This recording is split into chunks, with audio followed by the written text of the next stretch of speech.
And he asked me, if you could have one thing for your daughters? So I'm looking at your two daughters, Violet's, she would have been like just not even one. Victoria's just turned 5. If you could have anything for them, what would it be? And my response to that was, and your father, and any father out there knows, even instantly, like when you're holding your newborn, but especially like when they're like 1, you start to see like there's so much potential.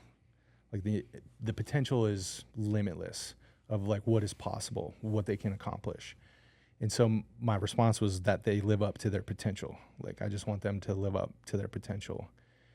And without skipping a beat, his response was very direct and looked me in the eye, and he said, if you kill yourself, what example is that of you living up to your full potential? And he had no idea of this plan. I didn't tell him that I was going to kill myself, that this is the plan. And it was just, I'm wrecked. And at the time, retrospect, but at the time, it was like God was healing my heart. I'm bawling, I'm crying. Yeah. And in that moment, regardless of if me and Jamie get back together or not, I'm not going to end my life, and I'm going to do whatever I can to be in my daughters' lives, whether Jamie and I are together or not. So that was like this catalyst of experiencing God in real time that changed the trajectory of my life, because it could have looked very different, you know, because if you think about like, you know, what he said, what example that is, like, you know, the trauma, that the wounds and the things that, you know, my kids would have had to overcome and deal with. And, you know, God can do anything and heal and restore anything, but that it's an uphill battle. Oh yeah. It's so that was got me out of this kind of rut, this spirit of death.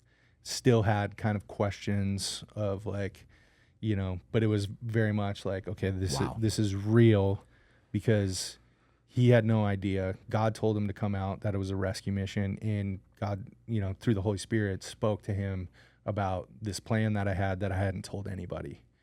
And the Holy Spirit used the right words to snap me out of that in this, you know, in this dark pit that I was in. Wow. Yeah. Jeez. Unbelievable, bro. All right, keep going. Where to go from there? Brother's there. Goes through that. Brother's there. We're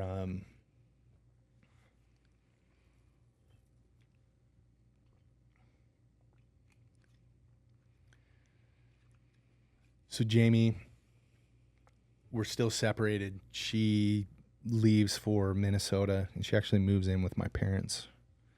So she's living with my parents, and I'm in North Carolina trying to figure out what I'm going to do. So after your brother's there, yeah.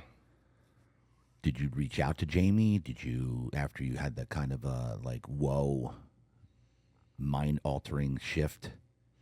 No, it was fresh, like this kind of this mess, and then she was just kind of done, and I think I got some counsel from my brother of like, you know, just like give it time, like, you know, your life can change, but it's going to take time, because there's this deep fracture that was split in between the two of you, and it's not going to, you know, heal itself right away. Right. So give it some time. So I didn't reach out and be like, hey, heads up, I was going to kill myself, and then my brother told me all this stuff, and now I'm not. I didn't like, I didn't like try to mend relationship or anything. It was just like, all right.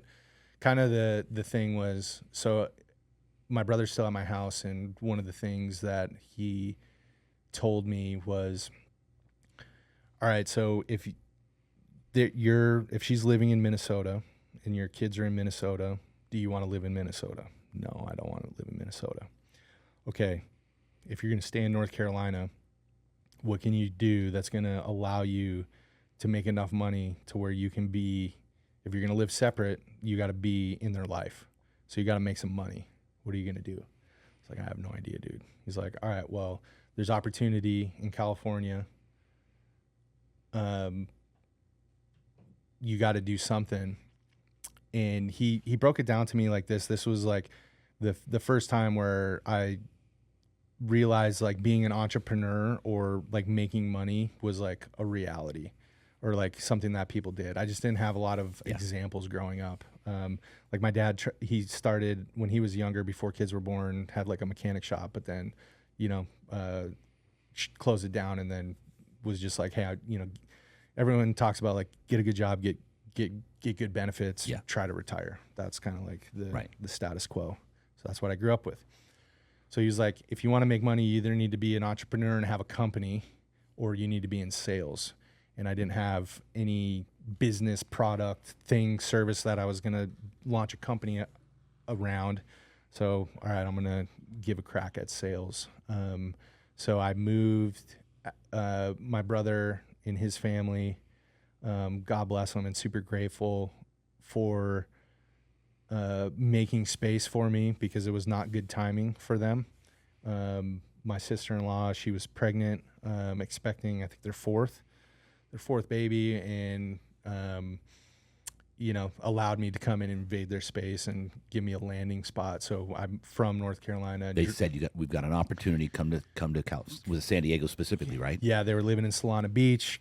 Move out. You can sleep in the guest room, or it was like an office that had a bed in it, and you can sleep in that and kind of try to get back on your feet. So there wasn't like a job opportunity, but it was just like, there is more opportunity here in San Diego, especially with, the networks and the things that he's plugged into of, being able to, make some money and create something, than there are with what I had going on in North Carolina. And so I'm like, I don't want to go back to Minnesota. All right, so I'm going to take this opportunity. I took me 4 days, drove from North Carolina to California, just on it, just chain smoking cigarettes, just driving forward. Were you drinking still? So there was like drinking still. There were some conditions with moving in, and it's kind of funny looking back on it. One of the conditions was I had to stop smoking cigarettes because my sister-in-law is pregnant, and the smells and all of that.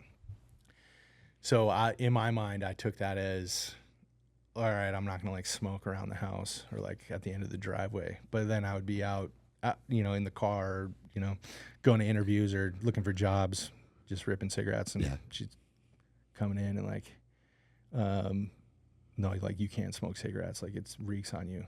So actually a blessing is it was like, all right, cold turkey, I'm going to quit cigarettes. Wow. And that's how I stopped smoking cigarettes. But so living in their house in Solana Beach, and I ended up getting a sales job selling solar door to door.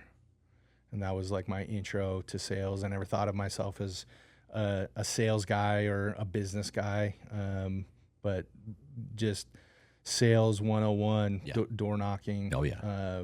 The biggest kind of takeaway is rejection handling. Like, you get impervious to the no's. It's like, and a lot of people live in fear. Like, I don't want to be rejected. I don't want to, prevents them from starting something. And it's just like, all right, after like a day and a half, like you just don't care. Like I've knocked 200 doors and, I've gotten 2 yeses. Like, I don't care. Like more no's gets me to the yes. So, great crash course in, sales 101, selling solar door to door. So grateful for that experience.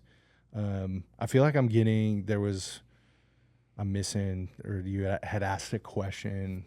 I'm getting off track a little bit. No, you went to your brother now. Yep, that's right. Okay, you went to now moved to his house. Yep. I don't think if I think you're skipping, I'll make you go back, but I don't think so. Jamie's in Minnesota with your parents. Yep. How'd you talk to your parents about this now? Yeah, that was like, and everyone kind of knew, you put up this facade and you try to lie and you try to be fake or, hide the actual truth. And, I think people can tell, when you're, so people knew something was going on, but it was like, hey, remember having a conversation with my dad of we're we're splitting up. She's moving back to Minnesota. And I can't remember exactly why she decided to move in with them. I think it was, I think they just had more space. But yeah, they were very gracious and like, okay, we're going to help your family, land and kind of get things figured out. And so it was, I think I went back to Minnesota Christmas 2015. So this is probably like 6 months after my brother had Coming back to San Diego. Well, I had moved to San Diego. Yeah, yet. yeah. Oh, you hadn't? I had moved. Okay. Or did I? Yeah, so it was like November 15, I moved to San Diego. So 6 months of after my brother came out to me. Yeah, oh, yeah. So that was like summer 15. So just kind of hanging out as a family. We're at my parents' house. Jamie's there with the girls. And, it was my first time I'd seen him in a couple months. And just kind of like cordially talking to Jamie, but nothing real, nothing, just kind of like business, it's like, okay, here's the kids kind of deal. And it was probably like a month later, I reached out to her and I knew that I needed to apologize. So I reached out to her and I'm like, I'm not expecting you to forgive me. I'm not expecting anything here. I just have to apologize for what I did, for putting us in the situation that we're in, for being selfish. So I just want you to know that. And she instantly forgives me because like 2 days prior, she heard from God saying that AJ is going to reach out and he's going to ask for forgiveness. And I want you to forgive him because if you do, I will save your family, I'll restore your family, and I'll give you a son. And so she audibly hears that from God. And then 2 days later, I reach out and ask for forgiveness, and in an instant forgives me. And that was like the actual like real moment of like, for the first time in my life, feeling unconditional love towards me or forgiveness towards me.